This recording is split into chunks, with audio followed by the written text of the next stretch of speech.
저도 그 주최 측이 제가 아마 우리나라 최전방에 살고 그런지 뭐 평화에 대해서 얘기를 하라고 그러셔가지고 한 10여 분 말씀을 하라고 해서 시간은 뭐 제가 이 말씀을 드리려고 지금 강원도 인제에서 왔기 때문에 조금 더 헐렵니다.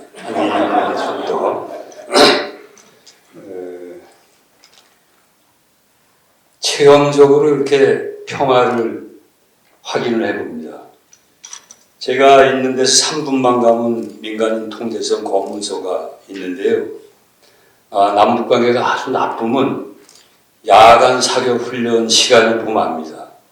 남북관계가 좋을 때는 야간 사격 훈련이 밤 12시에 끝나요. 남북관계가 점점 나빠지고 그게 자꾸 이렇게 늘어났는데 박근혜 정부 때 말기 때는 새벽 3시까지 야간 사격 훈련을 했어요. 지금도 3시까지 합니다. 저 같이 살던 그 후배 부부가 야간 사격 훈련, 소총 사격 훈련을 하니까 너무 신경이 쓰여가지고 인제읍내로 이사를 가버렸어요.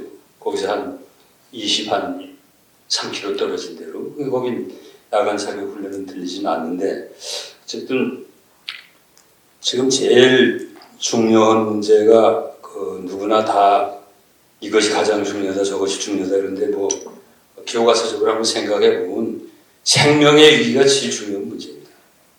기후가 엉망이 돼가지고 우리가 잘못했기 때문에 그렇게 되는데 기후 위기와 생명의 위기가 겹쳐버려가지고 어떻게 할 바가 모르겠다. 남북이 통일이 된 다음에 우리가 한반도에 살 수 없는 환경 조건이 된 게 뭔 의미가 있느냐.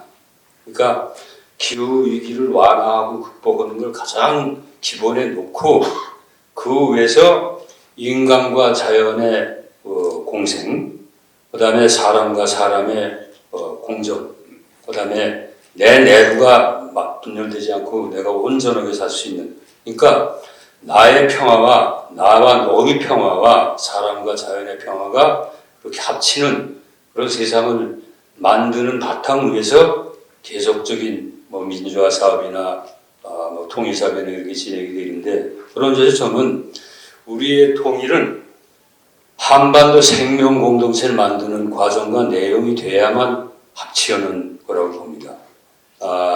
80년대의 통일처럼 반해세 사주가 이런 거를 넘어서 모든 한반도의 생명을 살아날 수 있고 공존할 수 있고 특히 바다가 망가져 버렸기 때문에 동해바다 97만 평방키로, 남해 82만 평방키로, 서해 43만까지 포함해서 약 245만 평방키로 정도의 생명 공동체를 잘 만드는 그 과정과 내용이 엄청나게 집중적으로 실천이 되어야 될 것이고 그래서 우리의 과제는 저는 민주주의를 다른 말로 표현하고 싶습니다.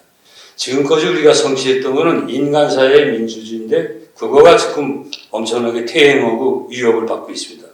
우리가 지향할 것은 생명사회 민주주의입니다. 모든 생명이 같이 살 수 있는 그런 생명사회 민주주의고 따라서 민주시민이 천지인민으로 정체성을 갖고 일을 할 때 이런 문제가 하나하나 풀려 나올 것이다. 그렇게 생각을 하면서 그런 걸 위해서 이 공감연대한테 제가 꼭 사업계획을 보고 그랬는데 많은 기대를 하기 때문에 이 자리를 빌어서 하나 부탁을 드리고 부탁을 넘어서 좀 사실 강권을 하고 싶습니다. 저희들도 이제 운동을 한다고 꽤 몇십 년을 했지 않습니까? 그 중에 제일 소홀한 게 인재 양성에 너무 소홀히 했다. 그거를 좀 뼈저리게 느끼고 있어요. 1910년에 일제 식민지가 되고 동학 3대 그러니까 천도교 의암 손병희 선생이 어떤 말씀을 했습니다. 자기가 여러 나라를 고심하고 결심을 한 걸 주위에 얘기를 하잖아요. 10년 안에 나라를 되찾겠다.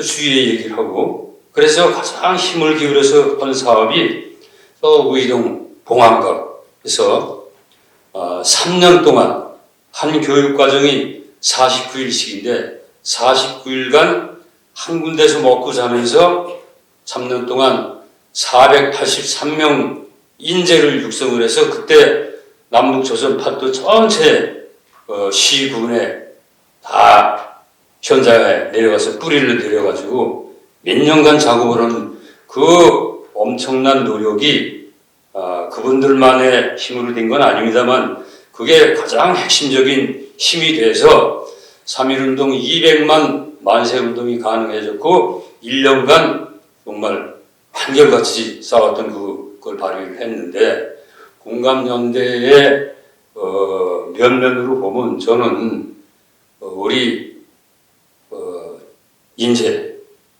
특히 이제 세대 선배 시민들이 후배 시민, 미래 시민들을 많이 육성을 하고 도와주겠다고 결심을 하신 것 같은데 인재 양성에 저는 1년에 100명이라도 요새 49일 교육한다고 대부분 다 도망가니까 한 달은 요새 절에 회사에 휴가를 내고 한 달 동안 단기 출가하는 사람은 많습니다. 그러니까 한 달은 가능할 것 같아요. 한 달간 집중적으로 여러분들의 지혜와 열정을 투입을 해서 같이 먹고 자고 우리 사회를 뜯어고치기 위해서 어떤 노력을 할 것이냐를 얘기를 하고 사업 계획 세포지 거기서 세워가지고 나온다면 구체적인 연매가 뿌리를 내리면서 구체적인 연매를 몇 년 후부터는 따기 시작하기 하지 않을까.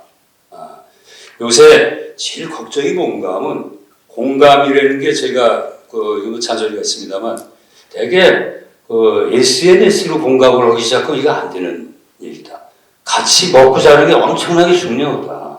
그래야 뭐가 통합니다. 그래서 그런 구체적으로 인재를 양성하는데 꼭 신경을 좀 바싹 써주시기를 간곡히 바라고 그 다음에 제가 이러는데에서 채택하고 있는 거를 참고로 말씀을 드리겠습니다. 저희들의 그 지향과 구호는 아주 단순합니다. 생명의 열쇠로 평화의 문을 열고 평화의 들판 위에 통일의 집을 짓는다. 그리고 모든 일은 주민을 중심에 놓고 사고하고 주민이 앞장서도록 노력한다.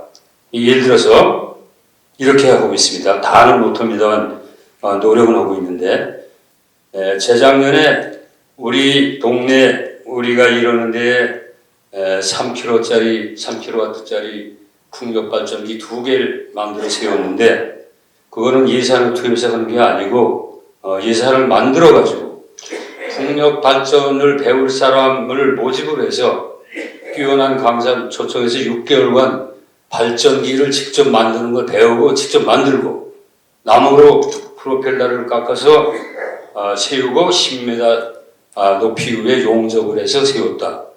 보통 얘기하면 물고기를 주는 게 아니고 물고기 잡는 방식을 주는데 제가 폐회 때 하는 얘기가 있습니다. 우리의 민주주의란 말이 어려운 말이 아니다. 하는 게 힘든데 민주라는 거는 민의주의라는 뜻인데 우리가 과연 주인 노릇을 하고 있느냐? 그렇지 않잖아. 4분의 1 민주주의라고 난 생각합니다. 우리가 자꾸만 군수나 국회의원들, 구의원들한테 뭘 부탁을 많이 하는데 뭘 해달라고. 그러지 말고 우리가 이런 걸 하려고 그러니까 당신네들이 내년 예산에 이런 걸 좀 세우고 우리가 이런 교육을 하려고 그러니까 좋은 강사와 뭘 이렇게 지원하도록 하라. 주인답게 해서 우리 스스로가 하고 우리가 뽑은 사람들은 그걸 돕게 하는 그런 운동을 우리가 해야 민주주의가 뿌리를 내릴 것이지 자꾸 부탁만 해봤자 부탁 민주주의라는 거는 선거 때 며칠 지나면 아무것도 아니다. 제 폐 얘기가 바로 그거예요. 그래서 그런 식으로 노력을 하고 있습니다만 많은 힘이 드는데 공감연대가 지금 출범을 했기 때문에 저는 큰 힘을 받습니다. 사실은 이제 격려의 말씀을 하려고 왔는데 여기 오신 분들 보고 사업계획이나 창립선언을 읽어보니까 제가 큰 격려를 받고 갑니다. 감사합니다.